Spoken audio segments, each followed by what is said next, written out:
Hello friends, welcome back in my YouTube channel Tulsi global academy. आज के इस video lecture में हम लोग ये सेट 4 होगा आपका। हमको पता है कि मीन्स हम लोग आरपीएफ एसआई के जो भी आपके प्रीवियस ईयर्स क्वेश्चन पूछे गए हैं उसी के सेट के रूप में हम लोग क्या कर रहे हैं, सॉल्व कर रहे हैं। और जितना मैक्सिमम क्वेश्चंस हो सकता है उतने क्वेश्चंस को हम लोग सॉल्व करेंगे। तो अगर आप चैनल पर नए होंगे तो चैनल को जरूर से सब्सक्राइब कर लीजिएगा ताकि जो भी लेटेस्ट वीडियोज होंगी वो सबसे पहले आप तक पहुंचती रहेंगी। तो ये जो आपका सेट होने वाला है ये है आपका सेट 4, ठीक है। इसके पहले ऑलरेडी हमने क्या कर लिया, सेट 3 तक सॉल्व कर लिया है। अगर आपने नहीं देखा है तो फिर आप हमारे प्लेलिस्ट में जाकर चेकआउट कर सकते हैं। पहला क्वेश्चन यहाँ पर देख सकते हैं, कह रहा आपका कि the interval between the session of A parliament session and the beginning of the next session is called the interval, ठीक है। कि मींस इसको हम लोग क्या बोलते हैं, तो हमको पता होगा कि मींस पार्लियामेंट के आपके 3 सेशंस होते हैं, ठीक है। पार्लियामेंट के कितने सेशंस होते हैं, आपके 3 सेशंस होते हैं, ठीक है। और इसका नाम आपको एक ट्रिक से याद करना है। बीएमडब्ल्यू गाड़ी सबको याद होगा, बीएमडब्ल्यू, ठीक है। बीएमडब्ल्यू गाड़ी का नाम सुने होंगे आप लोग, ठीक है। तो देखिए अब आपके पार्लियामेंट के 3 सेशंस होते हैं। कौन कौन से 3 सेशंस होते हैं आपके, ठीक है। बीएमडब्ल्यू से आपको याद करना है, ये जो ट्रिक हम बता रहे हैं बीएमडब्ल्यू से आपको याद करना है। बीएमडब्ल्यू, बी मींस क्या हो गया आपका, बजट, ठीक है। तो पहले वाले सेशन को हम लोग क्या बोलेंगे, बजट सेशन बोलेंगे, बजट सेशन बोलेंगे। और दूसरा जो सेशन होता है इसको हम लोग क्या बोलते हैं, मानसून सेशन। इसको हम लोग क्या बोलते हैं, मानसून सेशन, ठीक है, मानसून सेशन बोलते हैं। और तीसरा वाला जो आता है आपका इसको हम लोग क्या बोलते हैं, विंटर सेशन बोलते हैं। क्या बोलते हैं, विंटर सेशन, विंटर सेशन बोलते हैं। तो यहां से आपका ये भी क्लियर हो गया कि कितने सेशंस होते हैं पार्लियामेंट में। और पार्लियामेंट क्या होता है ये सबको पता होगा, यानी कि आपका संसद, ठीक है, संसद भवन जहां पर आपके नियम और कानून बनाए जाते हैं। तो इसके 3 सेशंस होते हैं। पहला होता है आपका बजट सेशन, और दूसरा आपका यहाँ पर देख सकते हैं, दूसरा आपका होता है मानसून सेशन, और तीसरा होता है आपका विंटर सेशन। और ये 3-3 महीने का लगभग आपका होता है। और इसके बीच में जो इंटरवल होता है इसी के बारे में पूछ रहा है कि इसको हम लोग क्या बोलते हैं, ठीक है। तो यहाँ पर याद रखना है आपको, रिलैक्सेशन बोलते हैं, इसको हम लोग क्या बोलते हैं, रिलैक्सेशन। इसका राइट आंसर हो जाएगा रिलैक्सेशन। नेक्स्ट वन आता है आपका क्वेश्चन नंबर 2। क्वेश्चन नंबर 2 यहाँ पर आप देख सकते हैं। क्वेश्चन नंबर 2 आपको कह रहा है कि where did the Olympics first place outside the United State and Europe, ठीक है। कि फर्स्ट टाइम आपका यूएसए से बाहर और यूरोप से बाहर आपका कहां पर हुआ था, ठीक है। तो ये भी आपका प्रीवियस ईयर्स का क्वेश्चन है, इसका देख सकते हैं, मेलबर्न इसका राइट आंसर हो जाएगा। ये कहां पर हुआ था आपका, मेलबर्न इसका राइट आंसर हो जाएगा, ठीक है, याद करना आपको, मेलबर्न। नेक्स्ट आता है आपका question number 3। Question number 3 is asking about how many years have India's census done, ठीक है। कि मींस भारत का सेंसस जो होता है, सेंसस मतलब आपको क्या हो गया, जनगणना, ठीक है। इसको हम लोग क्या बोलते हैं, जनगणना। तो जनगणना भारत में कितने साल पर होता है, तो ये आपको पता होगा कि हर 10 साल पर आपका जनगणना होता है। और वहीं अगर बात की जाए कि पहली बार जनगणना कब हुआ था, तो पहली बार आपका जनगणना हुआ था 1872 में। ये आपको याद रखना है, 1872 में फर्स्ट टाइम इंडिया में आपका सेंसस यानी कि जनगणना किया गया था। इसके बाद और अगर बात की जाए कि गवर्नर जनरल कौन थे, तो लॉर्ड मेयो, ये भी आपको याद रखना है, लॉर्ड मेयो पहले आपके क्या थे, गवर्नर जनरल। इन्हीं के समय पे क्या हुआ था, पहली बार आपका सेंसस हुआ था। तो क्वेश्चन इस टाइप का भी आपका पूछ सकता है। इसके बाद देखिए यहां पर आपको देखने को मिलेगा, इसके बाद जो सेकेंड सेंसस हुआ वो आपका हुआ कब, 1881 में। और यहीं से क्या हुआ, हर 10 साल पर आपको क्या हुआ, जनगणना होता है। और अभी आपका देख सकते हैं इसके पहले भारत में अगर बात की जाए रिसेंटली कब हुआ था, तो 2011 में आपका हुआ था।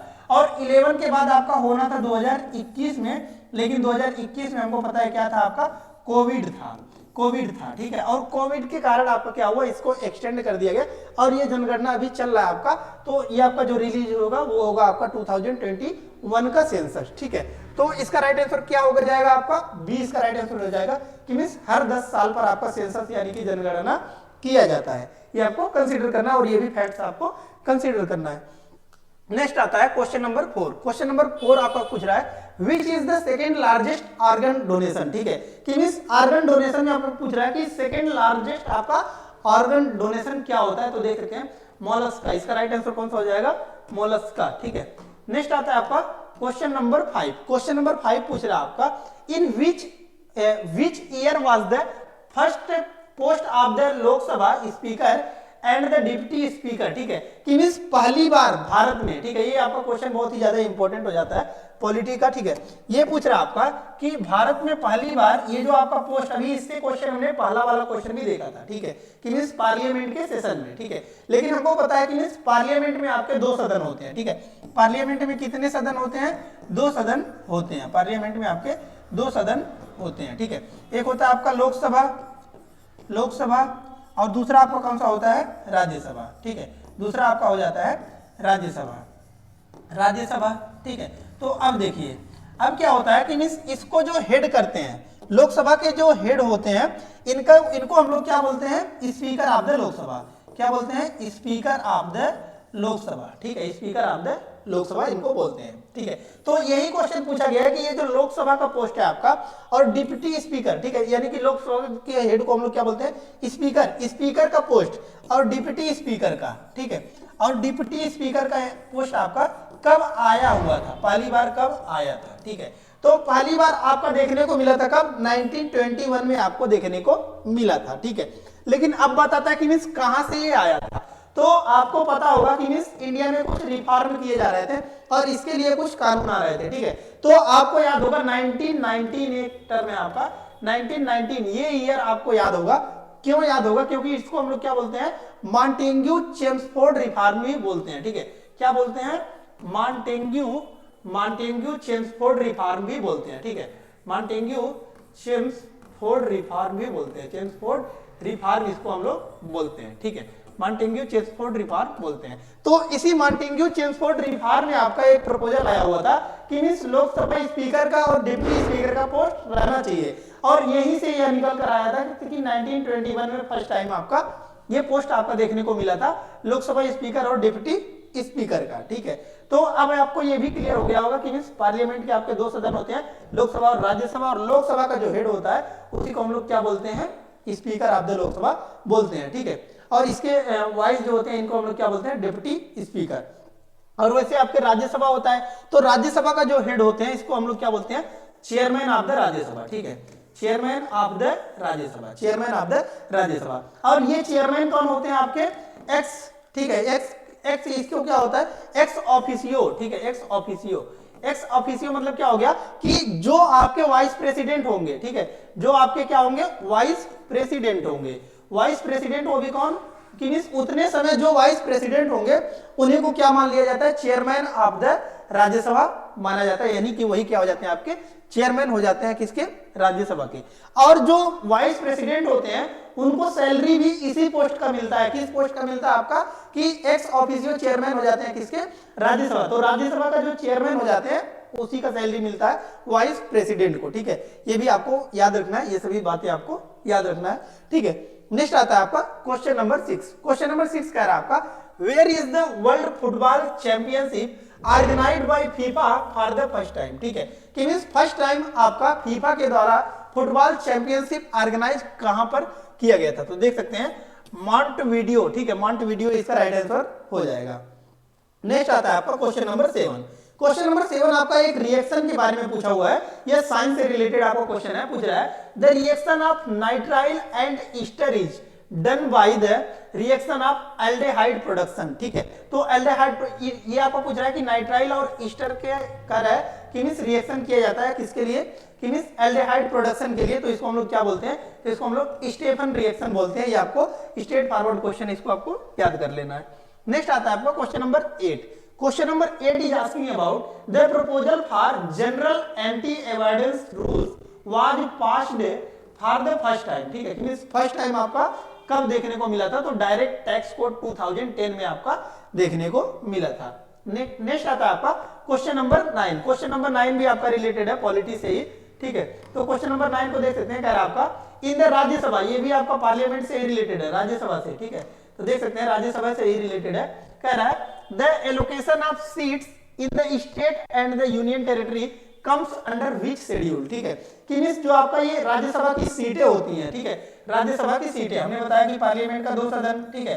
तो इसमें आपको कहा है कि जो आपका राज्यसभा होता है, ठीक है, राज्यसभा होता है, लोकसभा एक बताया हमने कि क्या होता है? लोकसभा, और दूसरा होता है आपका राज्यसभा। तो ये कह रहा है कि ये जो राज्यसभा की सीटें होती हैं ये स्टेट और आपका कहां पर यूनियन टेरिटरी में जो आपके डिवाइड किए जाते हैं, ठीक है, एलोकेशन किया जाता है, ये किस शेड्यूल में आता है, ठीक है। तो इसका राइट आंसर हो जाएगा फोर्थ, ठीक है, ये फोर्थ शेड्यूल में आपका आता है, ठीक है। लेकिन अब इसके ऊपर भी कुछ दिया गया जैसे कि थर्ड शेड्यूल, तो थर्ड शेड्यूल आपको किसके बारे में बात करता है, ओथ एंड अफर्मेशन के बारे में बात करता है, ठीक है। सेकंड शेड्यूल आपका बात करता है अलाउंसेज प्रिविलेजेज जो भी आपका दिया जाता है किसको, प्रेसिडेंट ऑफ इंडिया को। सेवंथ शेड्यूल है आपका, सेवंथ शेड्यूल किसके बारे में बात करता है, union list, state list and concurrent list, ठीक है। अब ये क्या होता है आपका, इसके बारे में भी थोड़ा सा हम लोग समझ लेते हैं। देखिए यूनियन लिस्ट आपको क्या होता है कि मींस यूनियन लिस्ट और दूसरा आपका कौन सा होगा, स्टेट लिस्ट और तीसरा आपका कौन सा हो जाएगा, कॉन्करेंट लिस्ट, ठीक है। ये आपका किस में मेंशन है, ये आपका सेवंथ शेड्यूल में, किसमें आपका सेवंथ शेड्यूल में, ये भी आपको याद रखना है, सेवंथ शेड्यूल में आपका मेंशन है, ठीक है। तो इसमें होता क्या है कि जो आपका यूनियन लिस्ट का है इसमें कौन कानून बना सकता है, सेंट्रल गवर्नमेंट। कौन कानून बनाएगा, सेंट्रल गवर्नमेंट, ठीक है। इस पर कानून बनाएगा कौन, सेंट्रल गवर्नमेंट। और दूसरा जो आता है आपका स्टेट लिस्ट में कौन कानून बनाता है आपका, स्टेट गवर्नमेंट, ठीक है। कौन कानून बनाता है आपका, स्टेट गवर्नमेंट कानून बनाता है। और तीसरा जो आता है आपका कॉन्करेंट लिस्ट में आपका क्या होता है कि दोनों मिलकर कानून बनाते हैं, ठीक है, दोनों मिलकर कानून बनाते हैं, तो इसको हम लोग क्या बोलेंगे, कॉन्करेंट लिस्ट, ठीक है। तो ये भी आपको याद रखना है, किस शेड्यूल में आपका, सेवंथ शेड्यूल में देखने को मिलता है, ठीक है। तो आई होप ये क्वेश्चन आपका रिवाइज हो गया होगा। नेक्स्ट आता है आपका क्वेश्चन नंबर 10। क्वेश्चन नंबर 10 यहाँ पर देख सकते हैं, कह रहा है आपका under which article can the supreme court issue A writ, ठीक है, कि जो सुप्रीम कोर्ट है आपका इसको किस आर्टिकल के तहत आपका रिट जारी करने का अधिकार होता है। तो इसको होता है आपका सुप्रीम कोर्ट, ठीक है, सुप्रीम कोर्ट को होता है आपका अंडर आर्टिकल 32। और वहीं अगर आपसे पूछता है कि मींस हाई कोर्ट भी आपका पूछ सकता है, क्योंकि ये आपका सुप्रीम कोर्ट का पूछा गया है, ठीक है। तो हाई कोर्ट जो होता है इसको अधिकार होता है अंडर आर्टिकल 226, ये भी आपको याद रखना है। नेक्स्ट क्वेश्चन है आपका which minerals are found in abundance in monazite soil, ठीक है, कि मींस कर आपका जहां पर मोनाजाइट सॉइल पाया जाता है वहां पर क्या कहता है कि मींस किस मिनरल का आपका एबंडेंस यानी कि ज्यादा मात्रा में वहां पर क्या पाया जाता है, कौन सा मिनरल पाया जाता है।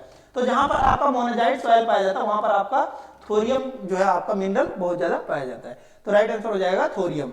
नेक्स्ट आता है आपका क्वेश्चन नंबर 12। क्वेश्चन नंबर 12 आपको कह रहा है व्हाट डज दान mean in the game judo, ठीक है। जूडो में ये जो आपका दान बोला जाता है इसका मतलब क्या होता है, तो इसका मतलब होता है ओनर, ठीक है। तो ये भी आपको याद रखना है, ये पूछा गया है। स्पोर्ट का सेक्शन आपका काफी ज्यादा इंपॉर्टेंट है क्योंकि स्पोर्ट से काफी क्वेश्चन आपको देखने को मिलेंगे, ठीक है, तो इसलिए आपको याद रखना है। नेक्स्ट आता है आपका क्वेश्चन नंबर 13। क्वेश्चन नंबर 13 आपका पूछ रहा है Victoria lake in which of these continent, ठीक है। तो पूछ रहा है कि विक्टोरिया लेक आपका किस कॉन्टिनेंट में है, ठीक है। तो विक्टोरिया लेक आपका किस कॉन्टिनेंट में है, अफ्रीका कॉन्टिनेंट में पाया जाता है, ठीक है। और एक क्वेश्चन ये भी आपको पूछा जाता है कितने कॉन्टिनेंट पाए जाते हैं, तो टोटल नंबर ऑफ 7 कॉन्टिनेंट्स होते हैं। और ये भी आपका पूछा जाता है कितने ओशियन पाए जाते हैं, तो 5 ओशियन होते हैं, ठीक है। इसके बारे में थोड़ा सा डिटेल में हम लोग चर्चा कर लेते हैं, ठीक है। तो देखिए अब कॉन्टिनेंट्स, कितने कॉन्टिनेंट्स आपके, 7 कॉन्टिनेंट्स हैं, ठीक है। कौन कौन से, नॉर्थ अमेरिका, ठीक है। उसके बाद आता है आपको कौन सा, साउथ अमेरिका, ठीक है। उसके बाद आएगा कौन सा आपका यूरोप, ठीक है। इसके बाद आएगा आपको कौन सा, अफ्रीका, ठीक है। इसके बाद आता है आपको कौन सा, एशिया, ठीक है। और कौन सा आता है आपका, ऑस्ट्रेलिया। उसके बाद आएगा आपका कौन सा, अंटार्कटिका, ठीक है। तो यहां से आप देख सकते हैं कि 7 आपके आते हैं, 7 कॉन्टिनेंट्स हैं, ठीक है। 7 कॉन्टिनेंट्स हैं, कौन कौन से, 7 कॉन्टिनेंट्स आपके, ठीक है। 7 कॉन्टिनेंट्स होते हैं टोटल आपके। तो यहाँ पर आप 7 कॉन्टिनेंट्स के नाम देख सकते हैं। उसके बाद आपका क्वेश्चन ये भी पूछा जाता है ओशियन, ठीक है, कितने ओशियन है, तो 5 ओशियन होते हैं आपके। कितने ओशियन होते हैं, 5 ओशियंस होते हैं, ठीक है, 5 ओशियंस होते हैं। ये भी आपको कंसीडर करना है, ठीक है। तो इसी के बारे में आपको पूछा गया है कि मीन्स जो आपका लेक विक्टोरिया, ठीक है, कि मीन्स लेक विक्टोरिया आपका है वो किस कॉन्टिनेंट में पाया जाता है? अफ्रीका, ठीक है। अब कॉन्टिनेंट होता क्या है तो समझ लीजिए, देखिए ये आपका पूरा पृथ्वी है, तो पृथ्वी पर कुछ जमीन पाया जाता है और कुछ पानी पाया जाता है, ठीक है। तो जो जमीन का डिवीजन है, ठीक है, ये है आपको क्या, जमीन। जो जमीन जो है वो 7 पार्ट में डिवाइड किया गया है और उसी को हम लोग क्या बोलते हैं, 7 कॉन्टिनेंट्स बोलते हैं, ठीक है। 7 कॉन्टिनेंट्स उसी को हम लोग बोलते हैं जो जमीन का डिवीजन है। और ओशियंस आपको क्या होता है, जो पानी का डिवीजन है उसको हम लोग क्या बोलते हैं, ओशियंस बोलते हैं। नेक्स्ट आता है आपको क्वेश्चन नंबर 14। क्वेश्चन नंबर 14 का है आपका the word dead ball is related to which of the following game, ठीक है। तो यह भी क्वेश्चन आपको किससे रिलेटेड है, स्पोर्ट्स से रिलेटेड है। तो देखिए अब आता है आपका क्रिकेट, ठीक है। क्रिकेट के बारे में काफी लोगों को पता होगा। तो देखिए अब क्रिकेट में ही आपका ये सब टर्म देखने को मिलता है। क्या क्या देखने को मिलता है, डेड बॉल, डेड बॉल आपका किसमें देखने को मिलेगा, क्रिकेट में देखने को मिलेगा। इससे रिलेटेड क्या क्या और पूछ सकता है आपका, व्हाइट बॉल, तो व्हाइट बॉल भी आपको किसमें देखने को मिलता है, क्रिकेट में ही देखने को मिलता है। नो बॉल, नो बॉल भी आपका किसमें देखने को मिलता है, क्रिकेट में ही देखने को मिलता है, ठीक है। बाउंस, बाउंस, ठीक है, ये सभी आपको किसमें देखने को मिलता है, क्रिकेट में ही देखने को मिलता है। तो ये क्वेश्चन पूछा गया कि डेड बॉल आपको किस स्पोर्ट से रिलेटेड है, तो इसका राइट आंसर हो जाएगा क्रिकेट। नेक्स्ट वन आता है आपका क्वेश्चन नंबर 15। क्वेश्चन नंबर 15 आपको कह रहा है point defect in crystal lattice is a type of Frenkel defect by what name it is known as, ठीक है। तो ये आपको कह रहा है कि जो पॉइंट डिफेक्ट होता है आपका किसमें, क्रिस्टल लैटिस में, ठीक है। तो कह रहा है कि ये आपको क्या होता है, एक फ्रैंकल डिफेक्ट होता है, इसको हम लोग किस नाम से जानते हैं। तो ये आपका स्ट्रेट फॉरवर्ड है, इसको हम लोग बोलते हैं डिस्प्लेसमेंट डिफेक्ट बोलते हैं। नेक्स्ट आता है आपका क्वेश्चन नंबर 16। क्वेश्चन नंबर 16 देख सकते हैं, कह रहा है आपका in what form are the areas which come in the downstream of the Bishop river, ठीक है। तो देखिए अब क्या कर रहा है कि मींस नदियां जो होती हैं, ठीक है, नदियां जो होती हैं, देखिए जैसे भारत की ही है, तो ये आपका भारत है, भारत के यहाँ पर क्या है आपका हिमालय, तो हिमालय से आपकी नदियां निकलती हैं, हिमालय से नदियां निकलती हैं और ये नीचे जाती हैं, तो ये क्या करती हैं आपका अंडुलेटिंग पथ में घूमती हैं, ठीक है। तो उसी को हम लोग क्या बोलते हैं, बिसर्प बनाना, उसी को हम लोग क्या बोलते हैं, बिसर्प बनाना, ठीक है, कि टेढ़ी मेढ़ी आकार में चलती हैं, ठीक है। तो इसी को हम लोग क्या बोलते हैं, बिसर्प बनाना। अब क्या होता है इसके साथ, तो उसी के बारे में आपका पूछ रहा है कि इसको हम लोग क्या बोलते हैं, ये आपका क्या बनाता है, ठीक है। ये बिसर्प होता है तो ये क्या बनाता है, तो देखिए इसमें क्या होता है कि नदियां मान लीजिए ऐसे चल रही थी, आपका पहले आपका नदियां ऐसे चल रही थी, ठीक है, ये आपका यहाँ पर फिगर दिख रहा होगा, ये नदियां ऐसे चल रही थी, ठीक है। उसके बाद क्या हुआ कि ये जो नदी है वो अपना पथ बदल ली, ठीक है, नदी जो है वो अपना पथ बदल ली, मान लीजिए इधर से बहने लगी, ठीक है। तो ये कह रहा है कि ये क्या बनाती है, तो इसको देखिए अब ये मान लीजिए कट गया, ये आपको क्या हो गया, कट गया और नदी ऐसे बहने लगी, ठीक है। तो ये जो कटा हुआ भाग है इसको हम लोग क्या बोलते हैं, ऑक्सबो लेक, इसको हम लोग क्या बोलते हैं, ऑक्सबो लेक, ऑक्सबो लेक। तो यही आपका पूछा गया कि इसको हम लोग क्या बोलते हैं, ठीक है। तो ये जो बिसर्प बनाती है इसके द्वारा जो मिट्टी बच जाता है, ठीक है, ये आपका देख सकते हैं। और ऑक्सबो लेक क्यों बोला जाता है, क्योंकि देखिए ये बैल के खुर की तरह दिखता है, ठीक है, खुर की तरह ये दिखता है। और साइंस में आप पढ़े होंगे कि means horse shoe magnet, magnet के शेप आपने पढ़ा होगा, तो हॉर्स शू मैग्नेट पढ़ा होगा, तो ऐसे ही होता है, घोड़े की नाल आपका ऐसे ही होता है, ठीक है। तो इसी शेप का ये आपका बन जाती है, इसको हम लोग क्या बोलते हैं, ऑक्सबो लेक बोलते हैं, ठीक है। तो इसका राइट आंसर कौन सा हो जाएगा, ऑक्सबो लेक। नेक्स्ट है आपका कि the longest river in Europe is, ठीक है, यूरोप का सबसे लॉन्गेस्ट रिवर कौन सा है, तो ये आपको याद रखना है, वोल्गा रिवर है। कौन सा है, वोल्गा रिवर, ठीक है। इसके ऊपर भी एक टर्म दिया गया है यूराल, ये भी काफी फेमस है, काफी बार पूछा जाता है, कई एग्जाम में आपका पूछा जाता है, ठीक है। तो देखिए अब ये जो आपका यूराल माउंटेन है ये क्या करता है कि इधर आपका मान लीजिए ये बाउंड्री है, ठीक है, ये आपका कौन सा है, अफ्रीका है, ठीक है, ये आपका सॉरी ये आपका आता है अफ्रीका, ये आपका अफ्रीका कॉन्टिनेंट, और इधर आपका आता है ये यूरोप कॉन्टिनेंट, कौन सा है, यूरोप कॉन्टिनेंट, ठीक है। और इधर आपका आता है कौन सा, एशिया, एशिया। तो देखिए ये एशिया, एशिया जो आपको दिखने को मिल रहा है एशिया, ठीक है, इधर आपका एशिया का पार्ट है और इधर आपका कौन सा आता है, यूरोप, ठीक है। तो इसी के बीच में एक बाउंड्री पाया जाता है, इसी के बीच में आपको क्या होता है कि एक बाउंड्री पाया जाता है, इधर ये आपका बाउंड्री पाया जाता है और ये आपका एक माउंटेन है, इसी माउंटेन को हम लोग क्या बोलते हैं, यूराल माउंटेन बोलते हैं।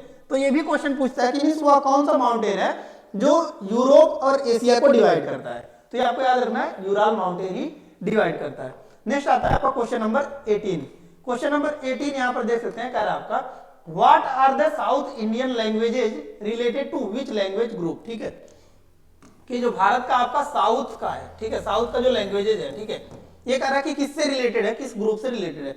तो हमको पता है कि मीन्स भारत जो आपका साउथ इंडिया है, साउथ इंडिया, ठीक है, साउथ इंडिया, यहाँ के लैंग्वेजेस को हम लोग क्या बोलते हैं, द्रविड़ लैंग्वेज भी बोलते हैं, ठीक है, क्या बोलते हैं, द्रविड़ लैंग्वेज, ठीक है, द्रविड़ लैंग्वेज बोलते हैं, ठीक है, द्रविड़ लैंग्वेज बोलते हैं, ठीक है।